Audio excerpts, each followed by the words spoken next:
Welcome to quick review. और quick review में current affairs का और वर्ल्ड अफेयर्स का एक टॉपिक जो है वो डिस्कस करते हैं, the battle for power, D coding Kuwait snap election and political crisis. कि कुवैत के अंदर जो इस टाइम पे पॉलिटिकल टर्मोइल चल रहा है या उनके जो हालात ख़राब किए हुए हैं पॉलिटिकली, ठीक है, उसके ऊपर डिस्कशन करेंगे और ब्रीफली देखेंगे कि वहाँ पे क्या हो रहा है। तो इसमें हम सबसे पहले डिस्कस करेंगे जो पॉलिटिकल स्ट्रक्चर है, ब्रीफली कुवैत का पॉलिटिकल स्ट्रक्चर क्या है, और साथ में फिर हम डिस्कस करेंगे कि इश्यूज़ जो है वो क्या बने हुए हैं।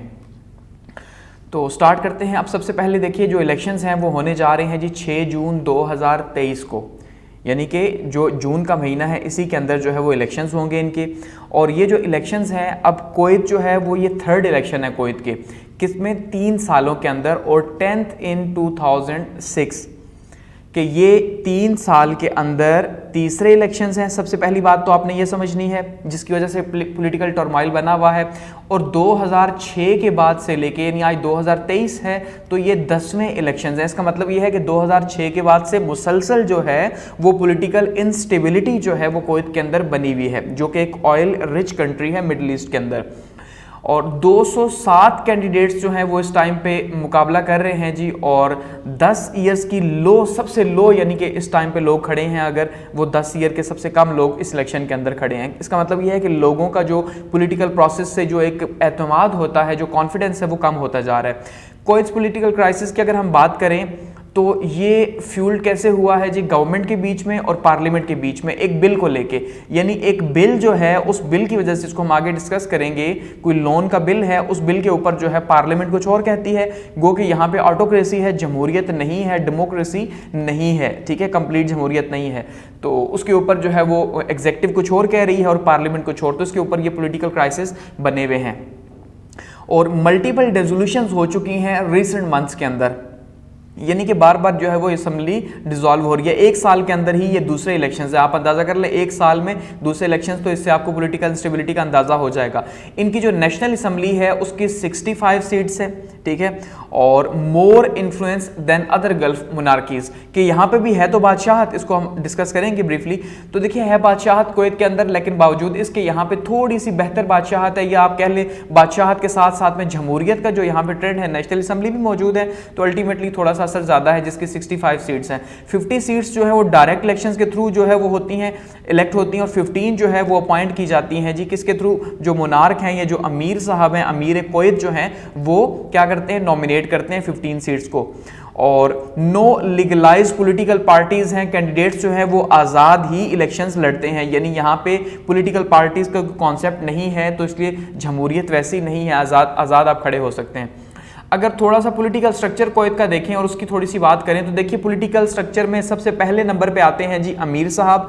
जो अमीर हैं ये पॉलिटिकल एंड रिलीजियस हेड हैं, यानी जो बादशाह हैं इस टाइम पे, आप इन्हें सादे अल्फाज में कह सकते हैं कि ये जो आपको सामने पिक्चर दिखाई दे रही है, ये अमीर हैं और इन्हीं को ही बादशाह कहा जाता है। ये रिलीजियस और पॉलिटिकल हेड हैं, और यही हेड ऑफ द स्टेट भी होते हैं। और इनका जो ताल्लुक है, इनका जो नाम है वो क्या है जी, नवाफ अल अहमद अल जाबिर अल सबाह, और ये सबा डायनेस्टी से इनका ताल्लुक है, ठीक है, यानी हाउस ऑफ सबा से इनका ताल्लुक है। शेख सबा भी इन्हें सम टाइम कहा जाता है। जो रूलिंग फैमिली है या जो किंगशिप कर रही है इस टाइम पे, तो ये सबा फैमिली है, और ये तकरीबन 1800 के एंड में जो है ये फैमिली आई थी, और उसके बाद जो है अभी से इन्हीं का ही पूरे का पूरा सिलसिला चल रहा है, या जो इमारत है वो इन्हीं के पास है, बादशाहत इन्हीं के पास है। दूसरे नंबर पे अगर इनकी हम देखें तो उसके अंदर हमें नजर आते हैं जी क्राउन प्रिंस, और क्राउन प्रिंस जो है इस टाइम पे मौजूद हैं शेख मिशाल अहमद अल जब्बार अल सबा, ये भी सबा फैमिली से हैं। और ये जो क्राउन प्रिंस है, एक्चुअली में क्राउन प्रिंस कौन होता है, जो बादशाह अपनी जिंदगी के अंदर, या आप कह लें 1 साल के अंदर अंदर जब वो बादशाह बनता है या अमीर बनता है, तो 1 साल के अंदर अंदर अपना नायब जो है उसको अनाउंस करता है, ठीक है। तो ये नायब हैं, ये यहाँ पे ये जो आपको दूसरी पिक्चर दिखाई दे रही है, ये हैं क्राउन प्रिंस। और एक्चुअली में इनकी भी आपस में जो है पॉलिटिक्स चल रही है इस टाइम पे कुवैत के अंदर, जो अमीर साहब हैं उनकी और जो क्राउन प्रिंस हैं उनकी, ठीक है। और ये दूसरे नंबर पे है। यहाँ पे यूनिकैमरल लेजिस्लेशन है, यानी बाई कैमरल का मतलब होता है सेनेट और कौमी असेंबली दोनों, जैसे पाकिस्तान के अंदर स्ट्रक्चर है या इंडिया के अंदर है। तो यहाँ पे यूनिकैमरल लेजिस्लेशन सिर्फ और सिर्फ नेशनल असेंबली है, जिसकी टर्म है 4 ईयर्स, 4 साल इसकी मयाद है। और इनका जो कॉन्स्टिट्यूशन है करंट, वो कॉन्स्टिट्यूशन 1962 का कॉन्स्टिट्यूशन है, जो इस टाइम पे यहाँ पे चल रहा है, जो 1962 में चला था। और अमीर की जो पावर्स है वो 1961 के कॉन्स्टिट्यूशन के तहत प्रैक्टिस हो रही है, जो सबा फैमिली से ही जिसका ताल्लुक होगा। तो यहाँ पे आप कह सकते हैं कि प्रेसिडेंशियल एंड पार्लियामेंट्री सिस्टम का मिक्सचर है, ठीक है, यानी कि जो असल पावर है अमीर के पास है, लेकिन साथ में पार्लियामेंट के पास भी कुछ ना कुछ पावर्स हैं, तो ये एक मिक्सचर है। और तीसरे नंबर पे यहाँ पे जो पावर आती है वो है जी प्राइम मिनिस्टर, और प्राइम मिनिस्टर जो है वो अमीर अपॉइंट करेगा और फिर उसके बाद प्राइम मिनिस्टर खुद जो है वो अपनी कैबिनेट अपॉइंट करेंगे। और ये जो यहाँ पे थर्ड आपको पिक्चर दिखाई दे रही है, ये प्राइम मिनिस्टर हैं जो कि इन अमीर साहब के बेटे हैं, ठीक है। तो इसका मतलब यह सबसे पहले नंबर पे जो है वो बादशाह या अमीर है, दूसरे नंबर पे जो है क्राउन प्रिंस हैं जो उनके नायब होंगे और इस ओहदे पे आएंगे, बादशाह बनेंगे, और थर्ड पे यहाँ पे जो है वो हमें प्राइम मिनिस्टर दिखाई देते हैं जो कि अपनी फिर कैबिनेट उसके बाद अनाउंस करेंगे। और प्राइम मिनिस्टर इनका नाम क्या है? शेख अहमद अल नवाफ अल अहमद अल सबाह, ये भी सबाह फैमिली के उनके बेटे हैं। और मुबारक बिल्ड मॉडर्न कुवैत स्टेट, ये जो शेख सबा मुबारक हैं इन्होंने ये जो मॉडर्न स्टेट है ये 18वीं सदी के एंड में जो है बिल्ड की थी और उसी तरह से अब ये चली आ रही है। इसके अलावा इनकी जो इकोनॉमी है वो 80% स्टेट कंट्रोल्ड इकोनॉमी है, खास करके ऑयल के रिजर्व जो बड़ी बड़ी इंडस्ट्रीज हैं वो सारी की सारी जो है वो क्राउन प्रिंस ही जो है वो सारी की सारी हेड करते हैं, यानी बादशाह ही उसके अंडर हेड करते हैं। तो इसी वजह से फिर ये जो ऑयल के पैसे हैं, क्योंकि ऑयल रिच कंट्री है तो ऑयल के पैसों की वजह से फिर ये क्या करते हैं, फ्री सोशल सर्विसेज हैं इनके मुल्क में, जैसे कि हेल्थ या एजुकेशन की सर्विसेज हो गई या बाकी जो सोशल सर्विसेज हैं वो फ्री हैं लोगों के लिए, क्योंकि इनके पास वो जो पैसा आता है उसी से ये लोगों को फैसिलिटेट करते हैं, जिस वजह से लोग जो है वो इनको एक्सेप्ट भी करते हैं। क्योंकि अगर ये फ्री ना हो तो फिर अल्टीमेटली वहां पे लोगों की आवाजें उठे, तो ये फ्री हैं तो इससे ये है कि इनकी पावर बनी हुई है। यहाँ पे जुडिशरी भी आजाद नहीं है, ठीक है, जुडिशरी भी जो है वो अमीर साहब जो है इंडिपेंडेंट नहीं है, तो अमीर साहब उसको अपॉइंट करते हैं। और मेनली जो है जुडिशरी वो फॉरेन है, क्योंकि अपने मुल्क में उस तरह से लॉ का वो सिस्टम नहीं है। अल्टीमेटली जब आजाद ही नहीं है तो लॉ का क्या स्ट्रक्चर होगा, तो इसलिए वो नेशनलिटी उनकी ज्यादातर जो जुडिशरी की है वो मिस्र की है, यानी इजिप्ट से उनका ताल्लुक है। तो ये जुडिशरी यहाँ पे यानी किस तकरीबन ऑटोक्रेटिक सिस्टम है, तो सब कुछ कंट्रोल है। ये तो ब्रीफली इनका सिस्टम हो गया। अब अगर देखते हैं जी previous parliamentary elections and dissolution के, ये जो पार्लियामेंट्री इलेक्शंस हैं ये कब हुए और उनकी डिसोल्यूशन क्यों हुई, जो पॉलिटिकल क्राइसिस हैं वो कैसे बने, उसको हम देख रहे हैं। तो लास्ट इलेक्शंस जो है वो सितंबर 22 के अंदर हुए। अब सितंबर 22 के अंदर हुए और जिसमें जो गेन किया गया अपोजिशन पार्टी ने उसमें काफी ज्यादा जो है वो ताकत हासिल की। अब जरा आपने बात को समझना है। अब उससे पहले क्या होता है, गवर्नमेंट ने जो है वो 2020 में जो इलेक्शंस हुए थे उस पार्लियामेंट को 2022 अगस्त में डिसॉल्व कर दिया था। यानी 2020 के अंदर इलेक्शंस होते हैं और 2022 के अंदर अगस्त की 2022 के अंदर जो है असेंबली को डिसॉल्व कर दिया जाता है। उसके बाद फिर क्या होता है जी, सितंबर 2022 के अंदर जो है वो इलेक्शंस होते हैं सितंबर के अंदर। लेकिन ये जो 22 का केस अभी चल रहा था कि असेंबली डिसॉल्व हुई, तो ये कहा गया ये इलीगल वे में डिसॉल्व हुई, तो इसलिए ये केस चला गया उनकी सुप्रीम कोर्ट के अंदर, यानी उनकी अदालत के अंदर चला गया। और अदालत ने क्या किया कि ये जो 2022 की असेंबली थी इसको दोबारा से वापस बहाल कर दिया। लेकिन बहाल ही किया तो अक्टूबर में दोबारा से इसको डिसॉल्व कर दिया, यानी एक बार बहाल हुई और फिर दोबारा से डिसॉल्व हो गई। तो समझ रहे हैं बात को, यानी इस तरह से कॉन्स्टिट्यूशनल जो है क्राइसिस है। तो कोर्ट ने क्या किया, सितंबर 22 के अंदर जो मार्च 23 है, ठीक है, उसमें रिस्टोर कर दिया इस असेंबली को जो सितंबर 22 में टूटी या जो इलेक्शंस हुए थे उनको नल एंड वाइड कह दिया और 2020 की असेंबली को दोबारा से बहाल कर दिया। ठीक हो गया। अब पुराने इलेक्शंस भी हो चुके थे, नई हुकूमत भी आ चुकी थी, लेकिन वो डिसॉल्व होकर चली गई और पुरानी असेंबली फिर से आ गई। फिर क्राउन प्रिंस जो है उन्होंने दोबारा से असेंबली को डिसॉल्व कर दिया जो 2020 में बनी थी उसको। और कब डिसॉल्व किया, 1 मई 2023 को इसको डिसॉल्व कर दिया।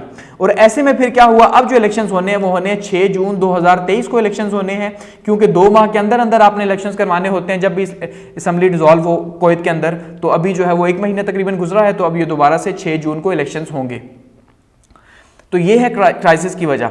अब अगर हम देखते हैं reason for disorderly and multiple elections, यहाँ पे क्या हो रहा है कि क्यों मल्टीपल इलेक्शंस और क्यों हालात इतने जो है वो खराब किए हुए हैं। तो डिस्प्यूट बनी हुई है जी कंट्रोवर्शियल बिल के ऊपर, और ये जो कंट्रोवर्शियल बिल है ये क्या है, government control over citizen loans. अब ये कहा जा रहा है जो असेंबली के अंदर जो लोग बैठे हुए हैं उनकी तरफ से, क्योंकि वो डायरेक्टली इलेक्ट होकर आते हैं वोट के थ्रू, 50 लोग तो वोट के थ्रू इलेक्ट होकर आते हैं, तो इसलिए वो खेल रहे हैं लोगों की तरफ से, यानी वो लोगों को सपोर्ट करने की कोशिश कर रहे हैं। तो वो बादशाह को या अमीर साहब को ये कह रहे हैं या एग्जीक्यूटिव ब्रांच को ये कह रहे हैं कि जो लोगों के ऊपर कर्ज हैं बड़ी तादाद के अंदर, आप उनको हुकूमत की सरकर्दगी में ले लें, यानी उनको खत्म कर दें या हुकूमत वो पे करे। ठीक है, हुकूमत पे करे, लेकिन जो अमीर साहब हैं या जो एग्जीक्यूटिव है वो इस बात के ऊपर नहीं मान रही। वो ये कह रही है कि भाई हुकूमत के पास इतने ज़्यादा रिसोर्सेज नहीं है, वो इतने नहीं पे कर सकती, क्योंकि इनका ये मानना है कि इसकी जो कॉस्ट है वो है $46 बिलियन। तो $46 बिलियन एक बहुत बड़ी कॉस्ट है जो हम नहीं पे कर सकते, हुकूमत ये कह रही है। लेकिन जो एमपीज हैं वो क्या कह रहे हैं, जो असेंबली के मेंबर्स हैं वो कह रहे हैं भाई ये कोई बहुत बड़ी कॉस्ट नहीं है, 46 बिलियन हरगिज़ नहीं है, ये तकरीबन जो है वो कम होंगे 6.5 बिलियन से भी। तो इसलिए इस बात के ऊपर इख्तिलाफ हुआ और असेंबली जो है वो टूट गई और बार बार यही अभी प्रॉब्लम चल रहा है वहां पे।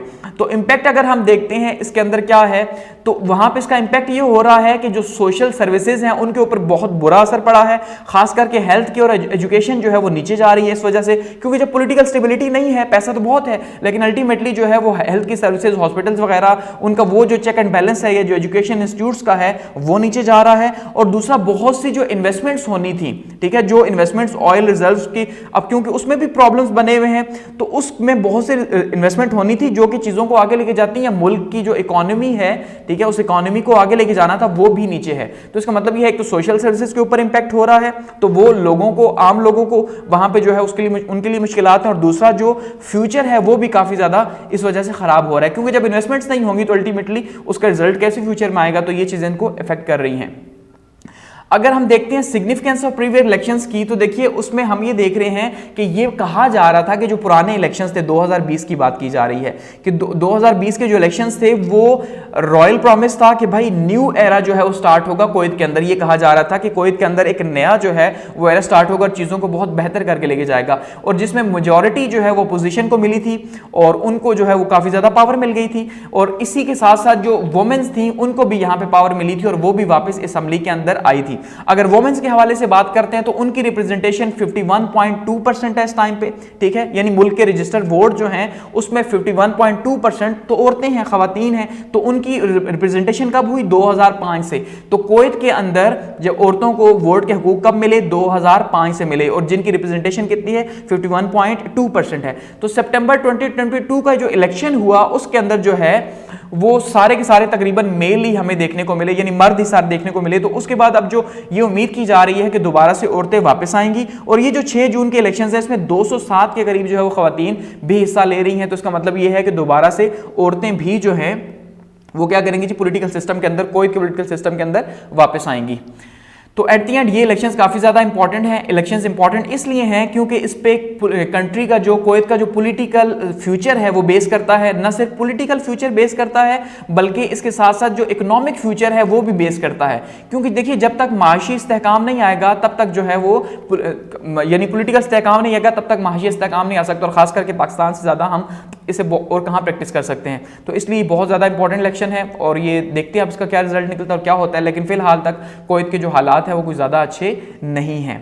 तो यहाँ पे इसको क्लोज करते हैं, और थैंक्स फॉर वॉचिंग।